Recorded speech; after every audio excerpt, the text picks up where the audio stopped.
స్వచ్ఛత అంటే నందిని. నందిని పాలు మరియు పెరుగు. నమస్తే రమగారు. నమస్తే జయ. రమగారు, సేవింగ్స్ పెద్దవాళ్ళకి అవసరం, పిల్లలకి అలవాటు చేయాలి. పెద్దవాళ్ళని చేస్తే పిల్లలు చేస్తారంటారు కదా, ఎలా అలవాటు చేయాలి, మనం ఎలా సేవ్ చేయాలి? ఇన్ని చేసామో సేవింగ్ వీడియో చాలా చేసాం, అయినా మీరు మళ్ళీ చెప్పాల్సిందే రమగారు, కొత్త పాయింట్స్ చెప్పండి. రోజుకి ₹5 చొప్పున దాచుకోండి అని చెప్పాం. పిల్లల్లో సేవింగ్స్ అంటే జయ, పిల్లలకి ఇది నాది, ఇది నాకే అలాంటి భావాలు రేకెత్తించాలి మనం. అప్పుడప్పుడు అది కొంచెం మిస్ఫైర్ అవుతుంటాయి.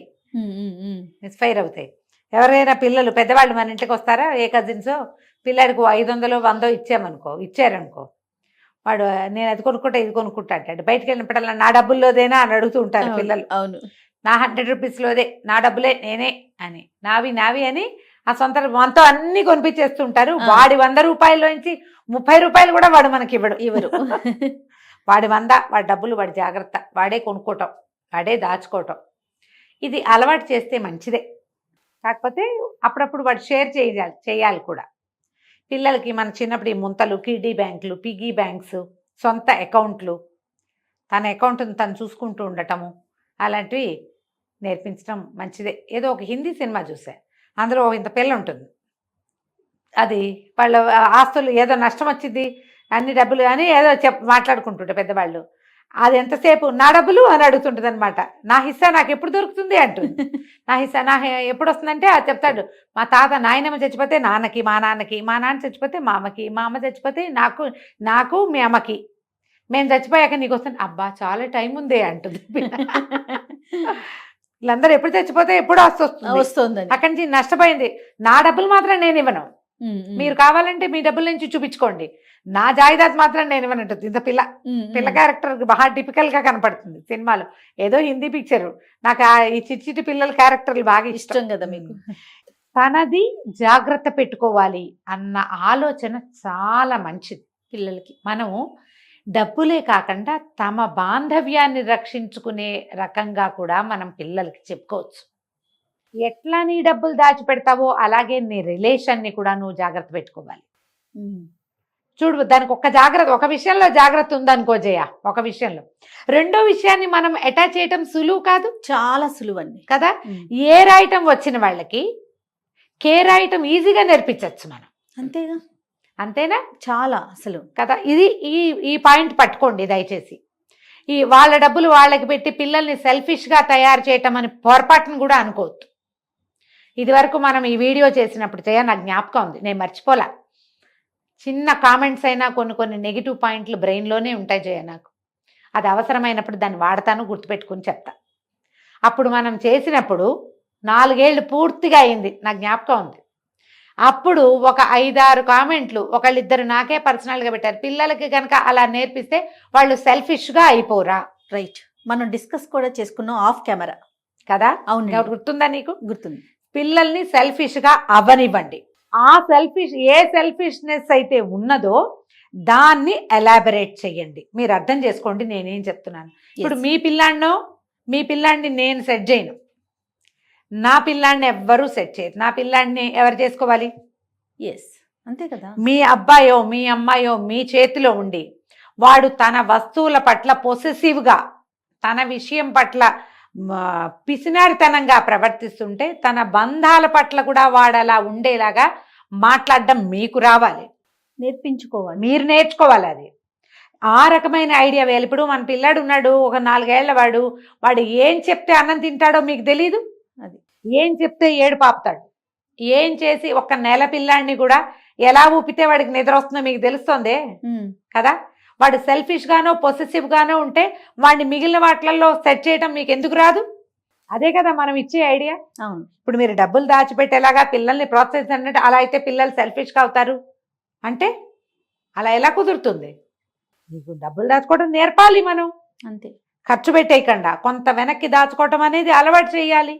నాదనే ఫీలింగ్ వాడికి నేర్పాలి. ఆ నాదిలో నా అమ్మ, నా నాన్న, మా తమ్ముడు, మా అక్కయ్య, నా కజిన్స్, మై ఫ్యామిలీ అనే దాన్ని మీరు చేర్చగలిగితే, అంటే ముందు మీరు సెల్ఫ్లెస్గా బిహేవ్ చేయాలి. ఓకే, మీ దగ్గర డబ్బులు ఉంటాయి, భర్తల డబ్బులు వేరు, ఆడాళ్ళ డబ్బులు వేరు. జనరల్గా ఇది నడుస్తూనే ఉంటుంది కదా జయ ఫ్యామిలీలు. ఏదైనా సందర్భం వచ్చినప్పుడు నా డబ్బులు నేను చచ్చినా ఇవ్వను లాంటి డైలాగులు మీరు కొట్టారనుకోండి, మా పుట్టింటి డబ్బులు లేదా మా అమ్మ ఇచ్చింది, మా నాన్న ఇచ్చింది, నేను సంపాదించినండి నాది అంటే, మీ అబ్బాయి ఏమంటాడు? తల్లి చిలక ఏం పలికితే పిల్ల చిలక అదే పలుకుతుంది. మనం ఏం చెప్పచ్చు అప్పుడు? ఇస్తాను కానీ రీప్లేస్ చేయాలి, ప్రామిస్ చేయి, నీకు కావాలంటే ఇస్తా. ఎవరి డబ్బులు అయితే ఏముంది, అవసరానికి ఉపయోగపడేది డబ్బు, అది నీదైనా నాదైనా. కానీ ఇది నేను పిల్లల కోసం సేవ్ చేశా లేదా పలానా దానికోసం దాచిపెట్టా, నీ అవసరం తీరాక నువ్వు మళ్ళీ దాన్ని ఇక్కడ పెట్టాలి అని మీరు మాట్లాడుకుంటే, సాయిదా పాయిదాగా మీరు వెళ్తే మీ పిల్లలు డబ్బుల పట్ల సెల్ఫిష్గా అవరు. మీ దగ్గర ఆ విధానం ఉండాలి. దయచేసి అమ్మ అది అర్థం చేసుకోండి. ఏ పాయింట్ కోసం ఇది చెప్తున్నామో ఆ కరెక్ట్ పాయింట్ తెలుసుకోండి. పిల్లలు డబ్బుల పట్ల వస్తువుల పట్ల పొసెసివ్గా ఉంటే, మరీ అతిగా ఉంటే కంట్రోల్ చేయండి, కానీ కొంత పొసెసివ్గా ఉండొచ్చు. వాళ్ళకు ఒక నెలకి 100, 200, 500, 100, 200 ఈ రోజుల్లో ఏ మూలకమ్మా, 500, 1000, 2000 ఇస్తాం. ఇచ్చినప్పుడు వాళ్ళ డబ్బులు సేవ్ చేసి వాళ్ళ దగ్గర నుంచి మీరు అప్పు తీసుకోండి. నీ డబ్బులు నా దగ్గర ఉండే నీకు అవసరమైనప్పుడు ఇస్తానని. పిల్లలు ఏదైనా నేను అది కొనుక్కుంటా ఇది కొనుక్కుంటా అని ఏదైనా అంటారు, చెప్తారు. చెప్పినప్పుడు సాధారణంగా నో ఉంచుకోండి మీ దగ్గర. అన్నిటికీ ఎస్ వాడి డబ్బులే అనుకోవద్దు. కన్విన్స్ చేయండి, ఇది కొంటే ఒక నెల రోజుల్లో పాత పడిపోతుంది, ఇంకొంచెం పెద్దది వచ్చాక కొనుక్కుంది, కానీ ఆ లోపల నీ డబ్బులు కూడా పెరుగుతాయి, ఇలాంటివి చెప్పచ్చు. పిల్లల ఐస్ క్రీములకి లేదా వాళ్ళ తిండికి వాళ్ళ డబ్బులే ఖర్చు పెట్టుకోవాలని మాత్రం మీరు అనద్దు, అలా అనకూడదు. పిల్లవాడి తిండి తిప్పలు, వాడి ఆట సామాగ్రి అవన్నీ మనమే ఖర్చులు. స్పెషల్ ఖర్చులు ఉంటాయి, మనం కొనము అని వాడికి తెలిసి నా డబ్బులతో నే కొనుక్కుంటా అని వాడు అంటున్నప్పుడు ఆ వస్తువు సరైనదైతే మీరు కొంచెం పట్టు సడలించండి. పిల్లలతో ఎకనామికల్గా ఫ్రెండ్షిప్ ఉంచుకోండి. ఎకానమీలో పిల్లలు మనము స్నేహంగా ఉన్నామా చాలా బాగుంటుంది. సరిగ్గా ఆలోచిస్తే మీకు నేను చెప్తున్న దాంట్లో ఉన్న లొసుగేమిటో పాయింట్ ఏమిటో అర్థమవుతుంది. అంతే. ఈ ఎకనామిక్స్ ఫ్యూచర్లో కూడా మనకు ఉపయోగపడుతుంది. ఎప్పుడు కూడా వాళ్ళ డబ్బులు వాళ్ళకి సెపరేట్గా ఉంచండి. ఎవరైనా ఇస్తూ ఉంటారు, వాళ్ళు వీళ్ళు ఇస్తారు, గిఫ్ట్లు ఇవ్వడాలు మన పద్ధతులే అవి. వాళ్ళు ఎవరైనా మన ఇంటికి వచ్చినా ఇస్తారు, మనమే ఎవరింటికైనా వెళ్ళినప్పుడైనా ఇస్తారు, లేదా మనమే నెల నెల ఇంత డబ్బు ఇస్తాము. పిల్లలతో కొన్ని పనులు చేయించి డబ్బు ఇచ్చే అలవాటు చేసుకోండి మీరు. అప్పుడు కొంతమంది పిల్లలు అన్నింటినీ డబ్బులతోటే లెక్కెడుతూ ఉంటారనుకోండి, పిల్లమోహం చిన్న పిల్లలు కదా, చూసి చూడనట్టు ఊరుకోండి. పని పెంచండి, ఏం పర్వాలా, పనులు పెంచండి. ఫ్యాన్లు తుడిచే, టేబుల్ తుడిచే, అవి తుడిచే, ఇది తుడిచే, అన్ని తుడిచేస్తే 100 రూపాయలు ఇస్తా, ఒక గంటకు 100, ఇలాంటివి పెట్టండి. ఇవన్నీ క్లియర్ చేసి నీట్గా చేసి పెడితే, ఎవరో వస్తున్నారు వాళ్ళ కోసం సర్దాలి, నాకు వంటింట్లో హెల్ప్ చేయాలి, లేదా బజార్ వెళ్ళి ఏదైనా తెచ్చిపెట్టాలి, దీనికి ఇంత అని పెట్టుకోండి. పిల్లలకి పని విలువ అర్థమవుతుంది. డబ్బు విత్ శ్రమ అనుకో, దానికి ఒక వెయిట్ ఉంటుంది. సరిగ్గా ఆలోచించి, ఇక పనికే వాళ్ళని అంకితం మాత్రం చేసేయకండి, కానీ ఇది చెయ్యొచ్చు. ఈ ఎకానమీ పాయింట్ల వల్ల పిల్లలకి జనరల్ వాంటింగ్స్ కొంచెం ఎక్కువే ఉంటాయి కదా, సాధారణంగా ఉంటాయి. మనకు మరీ ఒకళ్ళు ఇద్దరే పిల్లలు కదా, ఈ వాంటింగ్స్ ఉన్నప్పుడు ప్రతిదానికి ఎస్ ఎస్ ఎస్ వెళ్ళద్దు. అలాగని నో నో నో నో కూడా వెళ్ళకండి. ఓ రెండిటికి ఎస్ చెప్తే ఒక 3-4టికి నోలు చెప్తూ ఉండండి. 4-5 నోలు చెప్పాల్సిన అవసరమే వచ్చిందనుకోండి, వాళ్ళు అడగకుండానే ఎస్కి రెడీగా ఉండండి. మీరు అంటే మిమ్మల్ని కరెక్ట్గా పిల్లలు ఎస్ఎస్ చేసేసేలాంటి స్థితిలోకి మీరు ఉండద్దు. ఏ స్థితిలో ఉన్నప్పుడు అమ్మ ఒప్పేసుకుంటుందో వాడికి అర్థమైపోతే అప్పుడు మిమ్మల్ని ఆ స్థితిలో పెట్టి వాడు ఎస్ చెప్పించేస్తుంటారు. కొంచెం ప్లాన్డ్గా మీరు తెలివిగా ఉంటే పిల్లల్ని ఫైనాన్షియల్ థింగ్స్లో సరిగ్గా ఉంచగలుగుతారు. ఇది ఇప్పుడు మనం చిన్నప్పుడు ఒక 5-6 ఏళ్ల వయసు నుంచి వాడికి 12-14 దాకా ఈ స్ట్రాటజీ మనం మెయింటైన్ చేస్తే, వాడి 14 నుంచి 19-20 దాకా వాడిని తాను కరెక్ట్గా చేసుకోగలుగుతాడు. అప్పుడు ఎక్కువ ఖర్చు పెట్టే వయసు, సరదాలు పెరిగిపోతాయి, ఫ్రెండ్స్ వస్తారు, సర్కిల్ పెరుగుతుంది, పార్టీలు. ఒక ఫ్రెండ్ వాళ్ళ అమ్మాయి ఉంది, ఇప్పుడు సంగతి కాదు ఇది, ఒక 15 ఏళ్ల క్రితం అనుకో, ఎప్పుడు పార్టీలు వాటికి వెళ్తుండేవాళ్ళు. దాని తెలుగు చూసి ఆశ్చర్యపోయాను నేను. తెలుగు వాళ్ళు కాదు, వాళ్ళు కొంచెం నార్త్ ఇండియా వైపు. ఎప్పుడు మనమే ఎందుకు ఇస్తామంటే పార్టీ ప్రతిసారి ఏడి వీడి ఎవరి డబ్బులు వారి డబ్బులే అంటే మరి తిండే అది కూడా అంతే. పెద్ద పెద్ద ప్లేసులకు వెళ్ళినా 100 ఇప్పుడు పిల్లలంతా తెలివి మీరేరు, అందరూ అలాగే చేసుకుంటారు. తలా ఒక 100-200 వేసుకుంటారు.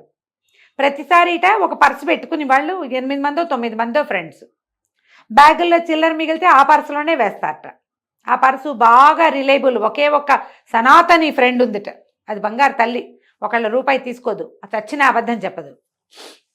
పార్టీలు కూడా నిజమే చెప్తుంది. దాన్ని నమ్మి ఆ పర్సు దాని దగ్గర పెడతారనమాట. ఏదైనా తినాలనిపిస్తే పర్సు బోర్లు ఇచ్చడం అందులోనే లెక్క పెట్టుకు తినేస్తారు. మళ్ళీ అందరూ వేస్తూ ఉంటారు. ఎప్పటి సంగతో జయ ఇది? 17-18 ఏళ్ల క్రితం సనాతని ఫ్రెండ్ అంటుందన్నమాట అని చెప్పింది నాకు. మేము ఏ పార్టీలైనా అంతే, ఎవరైనా డబ్బులు ఇస్తే అందులో నుంచి పార్టీల కోసమని కొంచెం డబ్బులు తీసి పక్కన పెట్టుకుంటాం. ఆడపిల్లలకి ఈ ప్లానింగ్ భలే ఉంటుంది జయ. ఇప్పటికీ నువ్వు కూడా ఒప్పుకుంటావు కదా. మగ పిల్లలకి ఈ ప్లానింగ్ ఉండదు. డబ్బులు ఉంటే అన్ని వాడేస్తారు, మొత్తం జేబులు ఖాళీ చేసి నా దగ్గర ఏం లేవంటారు. 1000-2000 అయితే 2000 తినేస్తారు, మొత్తం తినేస్తారు. ప్లానింగ్ ఉన్న మగపిల్లలు కొంచెం తక్కువ ఉంటారు. ఆడ మగ తేడా చూపిస్తాను అనుకోకండమ్మా, నా కొడుకులే ఉన్నారుగా, నాకు తెలుసు సంగతి. వాడేస్తారు మొత్తం. పిల్లలకి అయితే నువ్వు వాడేసావు కాబట్టి ఇంకోసారి నన్ను అడగద్దు, సరే ఈసారి 100తోటే సర్దుకుంటా అనేలాగా చేయండి. ప్రతిసారి 2000-3000 ఇవ్వాలంటే ఎక్కడిస్తాం? అదే కదా. పైగా తిండికే మొత్తానికి అయిపోతుంది. ప్లాన్డ్గా కనుక మీరు 5-6 ఏళ్ల వయసు నుంచి వాడి డబ్బులు, వాడి ప్లానింగు, వాడికి కావాల్సినవి, వాడికి అక్కర్లేనివి, వాడి ముందు మీరు మాట్లాడే మాటలు, ఇవి కనుక సరిగ్గా చేసుకున్నారంటే తర్వాత జీవితం పర్ఫెక్ట్గా వెళ్తుంది. అంతే అంతే కదా. చాలా బాగుంది రమ్మ గారు, చాలా మంచి మంచి విషయాలు చెప్పారు. నమస్తే అండి. నమస్తే జయ.